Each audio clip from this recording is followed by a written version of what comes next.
3, Jim? Hey, beautiful. I'd love to say that I'm getting used to it, that the cold is growing on me, but it ain't. Nevik believes this can solve the energy crisis on Earth? I believe it can. There's something the old man's not telling us. Believe me, James, this place has secrets. What the? What are you doing? Boss, we have a saboteur in the base.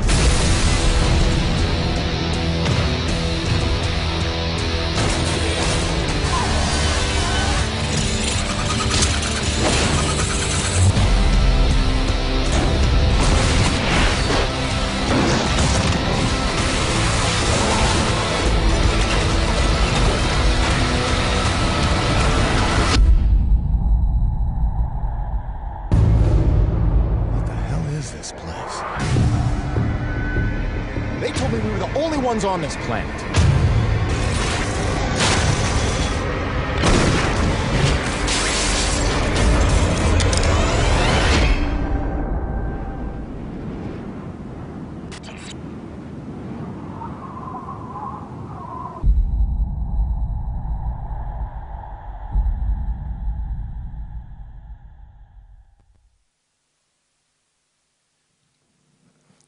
Hello, everyone. That was the brand new trailer for Lost Planet 3 that we've just revealed here for the first time today. Hope you enjoyed it. My name is Andrew Szymanski. I am the producer for Lost Planet 3 at Capcom Japan, and this is my colleague, Kenji Oguro, who's our franchise creative director. He's going to be playing our demo for you today. Before we jump into the demo, I just wanted to give a very brief recap of what Lost Planet 3 is. Of course, it's the third game in the franchise, but it's actually the first chronologically. We're going back in time to when EDN 3, the planet where the game takes place, was at its most cold, foreboding, beautiful, but very deadly state. And we follow our main character, Jim, who we saw in the trailer, and we're going to see here in the demo, of course. And he has come to EDN 3 to take contracts, dangerous contracts, building the colony and exploring in order to send money back to his wife and child who he's left on Earth. And as we've seen from the trailer here, Earth is in trouble, and so it's very important that he takes those contracts. So we're going to be joining up with Jim here about a third of the way through the game. He's already sort of established himself on the planet. He's getting used to, living there and taking the contracts. In fact, we'll start with a cinematic that sort of establishes how he's been able to build a life there. And then a radio call comes in, and he gets sent on one of his most dangerous missions yet. So, Oguro-san?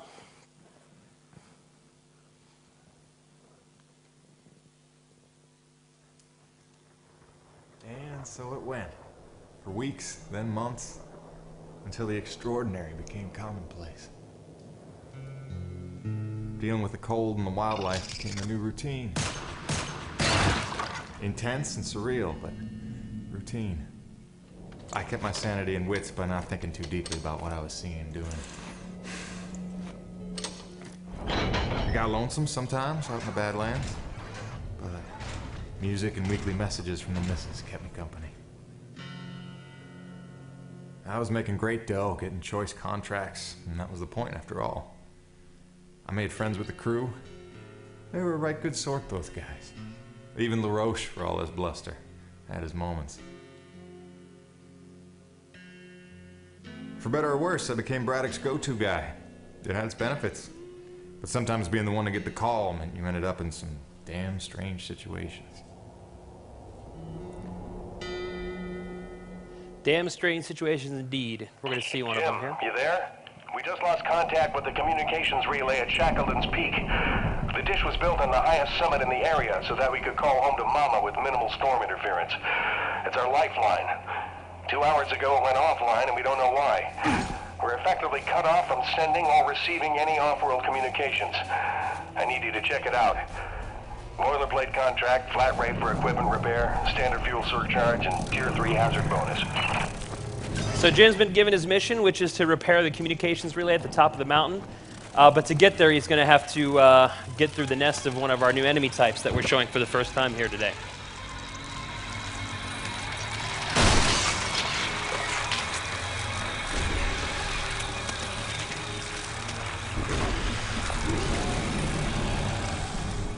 This is an enemy called the Fire Wasp. It's, of course, a flying enemy.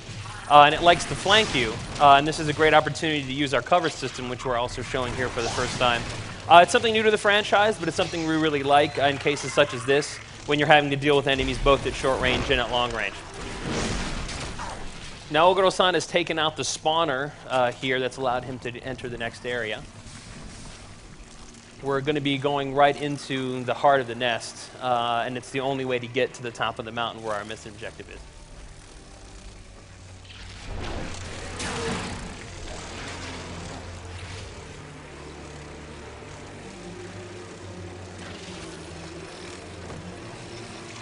This is an example of our struggle mode. Many of you may be familiar. All of our smaller A-grid enemies have the struggle mode, and it is a way for us to kind of have some close quarters combat without turning everything into a QTE, because you do have to aim in order to hit the areas on the enemy that you're aiming for. So certain enemies will do this to you when you're low on health, and it's one of the ways that we keep the gameplay fresh. Success or failure here will change, of course, how much trouble Jim gets in. A couple of well-placed kicks are usually enough to do the job. There we go.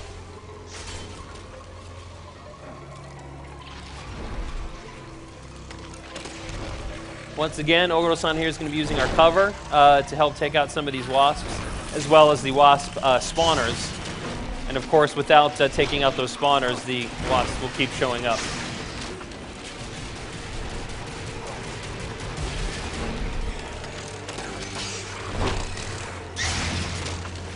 Switching the shotgun there for some close range firepower, that's always helpful.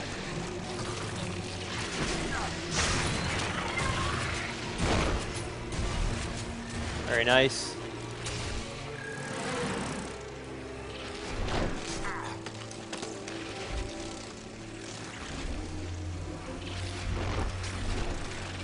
Once again, utilizing the cover. Now you can blind fire from cover as well as being able to actually zoom out from cover like this. Once again, very handy. We like this area of the hive because it shows how we've tried to integrate sort of the natural ecosystem of the world and show the acrid in their actual habitat as opposed to just showing them as enemies of the player. Grabbing some thermal energy, which can be traded for weapon upgrades and additional items and things like that when you're back at base. And we can see here a panning shot of the mountain in its entirety. In the full game, you would start at the bottom of the mountain and work your way up. We're going to sort of do a fade warp here so we can take you all the way to the top and show you some of the cool stuff up there and keep our demo reasonable. Now we've gotten here to the top of the mountain, and once again, Jim's mission is to repair this satellite transmitter so that the colony can regain communications with Earth. But we noticed an odd reason for the malfunction.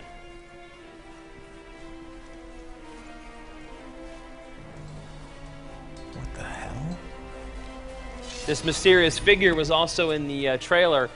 This part of the game and the narrative represents sort of Jim trying to focus on his contracts, but learning that there's a larger sort of mystery surrounding the planet and surrounding him. He's trying not to get involved, but of course, that won't last. Cronus Actual, this is Peyton. Listen, I don't know how else to say this, but I think we might have a saboteur on the bay. Saboteur? Jim, no offense. You're not supposed to go stir-crazy until you've been here at least a year. I'm serious, boss. Somebody was out here. All right, Jim, I believe you. First things first. Head into the relay station, raise the satellite dish, and call up the tram. So we heard Jim communicating with Braddock, who's his foreman back on the base. Braddock, of course, is telling him there couldn't possibly be anybody else. Everyone's accounted for. And this is just an example of, you know, small, subtle hints to Jim that things might not be what they seem.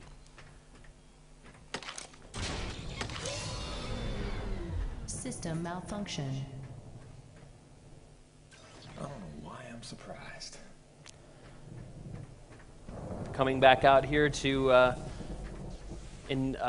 enable this comm dish here. And we can see the smaller comm dish. That's actually just the transmitting portion of the array.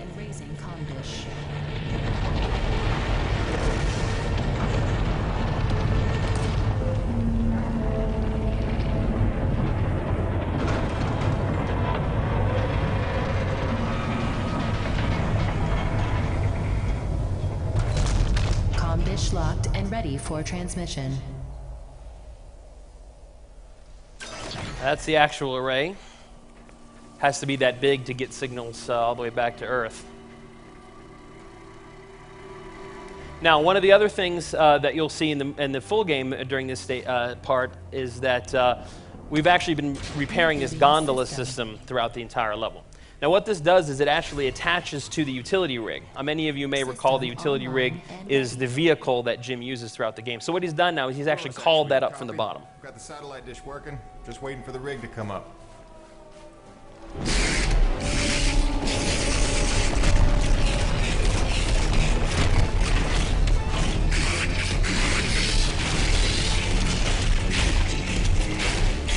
Somebody's not too happy about being disturbed here in his lair. This is the Spitter, which is, once again, a brand new enemy type we're showing for the first time.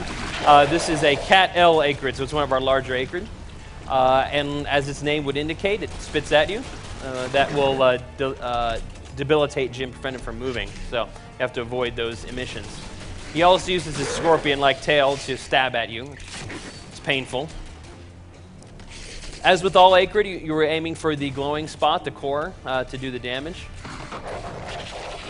So Oguro-san here will be trying to get a good shot as he's avoiding the attacks.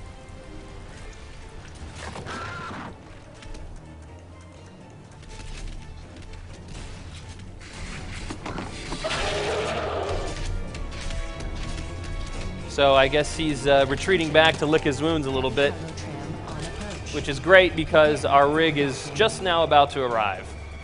So we'll finally have something to take him on with something of his own size.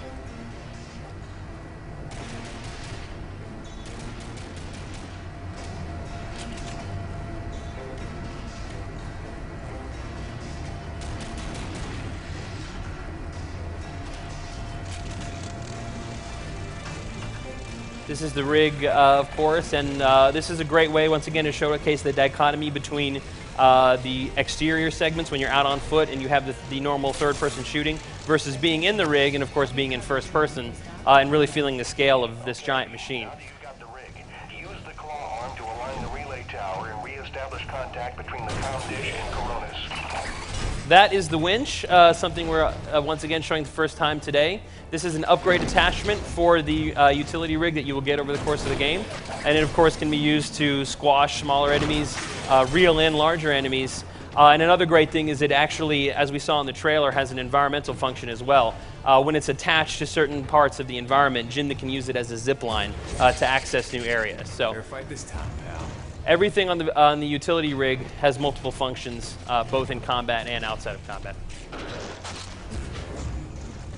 So now we have a chance to take on this thing on its own terms. A couple of well-placed bashes. Grab the tail.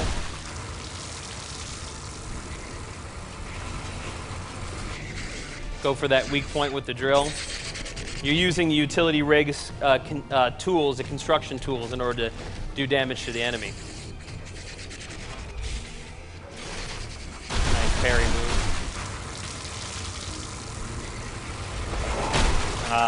Very satisfying. Now, another well-placed bash will put us in a good position to finish off the enemy. Very nice. Grab and stab.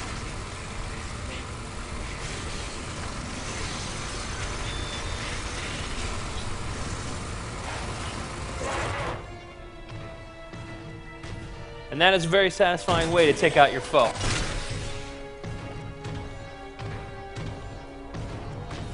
Now we've come here to the point where this is what we needed the rig for, of course, is in order to align this dish properly. You're going to grab with the left stick. And Dr. Roman. She hasn't checked in for some time, and if there's any funny business afoot out there, I'd like to make sure she's all right. Do me a favor and check in on her before you head back.